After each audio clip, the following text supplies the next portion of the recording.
Ladies and gentlemen, this is the new recording setup. So let me give you a quick rundown of what this is. I've talked in detail about this on episode 807 of Photography Tips from the Top Floor, tfttf.com. But let me just quickly do a rundown here what this does. So first of all, there is a Sony Alpha 5100 looking at me right now.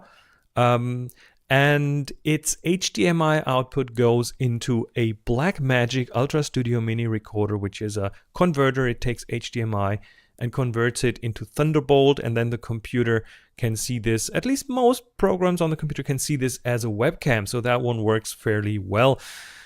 Now, the lens on the camera is a Sigma 19mm f2.8 lens, which the total package of the Sony Alpha 5100 I bought used, the lens I bought used cost me $400 together, which is a decent, very decent price point for a camera that size, because it has an APS-C sensor, and the APS-C sensor allows me to do exactly what I'm doing here.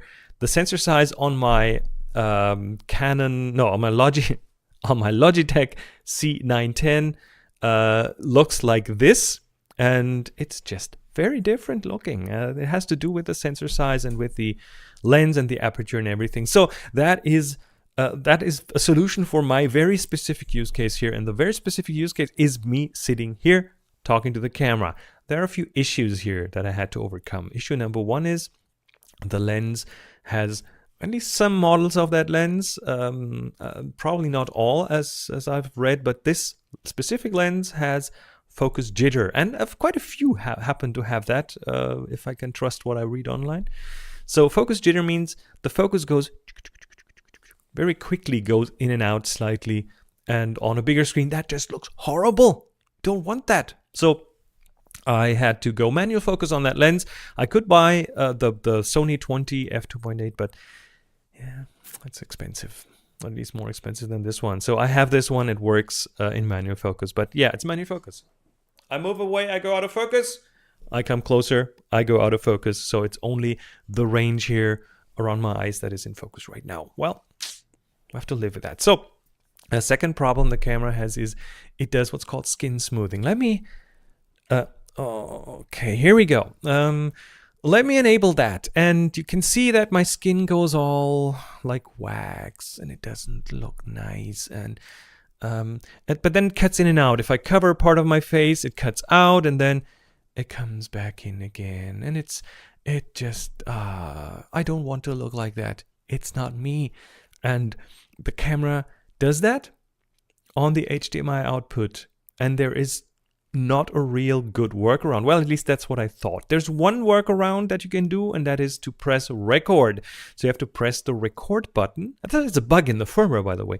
You have to press the record button and then it turns off. The problem with that is the 5100 is horrible at recording. So don't buy it for vlogging. It's not a good vlogging camera because it overheats. After 5 minutes or 10 minutes or 12 minutes or 15 minutes or 20 minutes, it's arbitrary. It turns itself off. It goes click, gone, over. That's not a reliable streaming camera at all. The only thing that you can do is, and I found this out by specifically searching for it for days, and I finally found a YouTube video and it was buried deep inside that. The only thing you can do is to get the unsmoothed skin on the HDMI output without having to record and overheating the camera. The only way to do this is by zooming in. Now, zooming in doesn't mean the lens doesn't have a zoom, so there's no zooming on the lens, but the camera has a digital zoom. Now, no digital zoom, please. No, digital zoom is bad, of course, but this camera has what's called clear zoom, and it allows you to digitally zoom without the picture being interpolated. What it does is it crops the sensor just a little bit. So it just takes a few of the outside pixels. It uses all the pixels like it would normally do. And that together, and let me do this right now. Just a tiny little zoom in. And the HDMI skin smoothing is turned off. Isn't that amazing? It's just took me weeks to figure this out, and quite a few dead ends. But I think if I learned one thing from that is sticking to it and fighting something like that through, in the end gets you results. And this is a result that I can not only live with, I'm really happy with in my limited use case. This is not a use case that a lot of you might have. This is a use case that is, if you're a vlogger, no, don't go for this camera, Sony Alpha 5100. While it's nice and has a flip up display so you can actually check yourself in the display, hey, it shuts off. It overheats. That's a big problem. It's not a vlogger camera, but for this very limited use case, streaming through HDMI into the computer, it works and it looks nice. Now this is my daylight setup, windows over here.